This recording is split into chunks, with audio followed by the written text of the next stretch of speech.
স্বৈরাচার শেখ হাসিনা সরকার দেশ থেকে পরপরই ময়মনসিংহের সাধারণ মানুষের ক্ষোভের আগুনে জ্বলে আওয়ামী লীগ নেতাদের বেশ কিছু ঘরবাড়ি ব্যবসা প্রতিষ্ঠান হয় লুটপাট। তবে সরকার পতনের 4 মাস হলেও কিছু কিছু এলাকায় চলমান রয়েছে লুটপাট।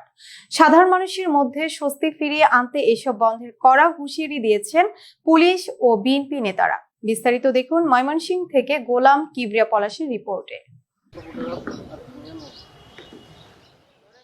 গত 5 আগস্ট বৈষম্য বিরোধী আন্দোলনে স্বৈরাচার শেখ হাসিনা দেশ ত্যাগ করলে ওই দিন বিকেলে ময়মনসিংহের মুক্তাগাছার ঘোগা ইউনিয়নে 15 থেকে 20টি বাড়ি ও ব্যবসা প্রতিষ্ঠানে হামলা, ভাঙচুর, অগ্নিসংযোগ এবং লুটপাট করা হয়। ভয়ে গা ঢাকা দেন আওয়ামী লীগের নেতাকর্মীরা। তবে সরকার পতনের 4 মাসেও বন্ধ হয়নি লুটপাট। ফের 24 নভেম্বর ভোর রাতে ঘোগা ইউনিয়ন পরিষদের সাবেক চেয়ারম্যান ও উপজেলা আওয়ামী লীগের সদস্য শরীফ আহমেদের খাগড়জানা গ্রামের ইটভাটায় হামলা, ভাঙচুর করে চালানো হয় লুটপাট। এতে অংশ নেয় 300 থেকে 400 মানুষ। লুট করা হয় গরু, মেশিন, ভ্যান, ইটসহ নানা সরঞ্জামাদি। 600 মানুষ হবো এগুলো মেশিন আছিল, পরে খোলার যত ভারী ভারী জিনিস আছে, কোনো জিনিস থইছে না। 500 থেকে 600 লোক আসছে। আইসা আমরা সর্দার যারা আছে সর্দারদের গাড়ির মধ্যে রান্দাও ধইরা এখান থেকে লুটপাট করছে। 10টা গরু নিয়েছে, 5টা মেলের যাবতীয় জিনিস যা আছে সেই মোটরও নিয়েছে, পরে আপনার গাড়ি ভরে ইট নিয়েছে। বাইরে ভাঙচুর কইরা পড়ে গেছে। আর এই যে গরু নিছে আনার 10টা, তারপরে আনার ইট নিছে আর 6টা মেলের মাল সব নিছে। আর এই যে ঘর ভাঙচুর করছে, ইট নিছে 1 লক্ষ, টিবল নিছে, ওই যে ভেঙে নিছে গা, খেপাইতে নিছে গা।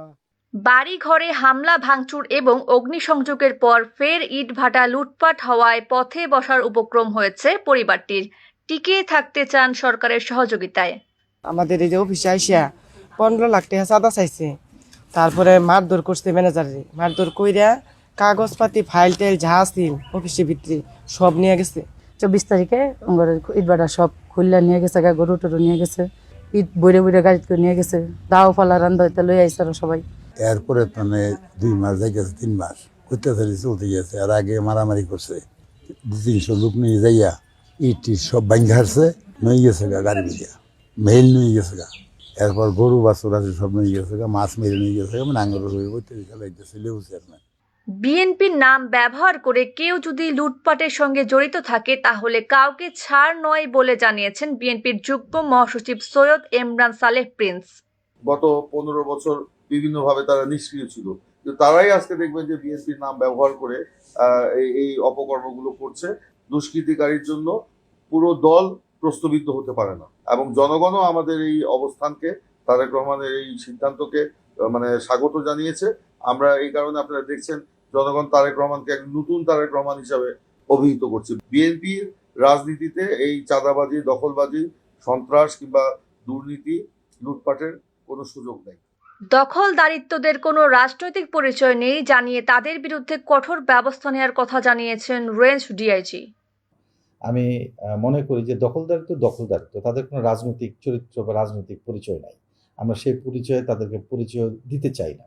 আমাদের কাছে যে সমস্ত তথ্য আসছে আমরা যথারীতি মামলা নিচ্ছি। প্রত্যেকটি থানায় এবং যারা রাজনৈতিক কর্মকাণ্ডে আছেন বা যারা দখলদারিত্ব পছন্দ করেন এবং যারা একজনের দখলদারিত্ব থেকে আরেকজনের দখলদারিত্ব গ্রহণ করছেন, তাদের প্রতি আমাদের সতর্ক বার্তা থাকবে।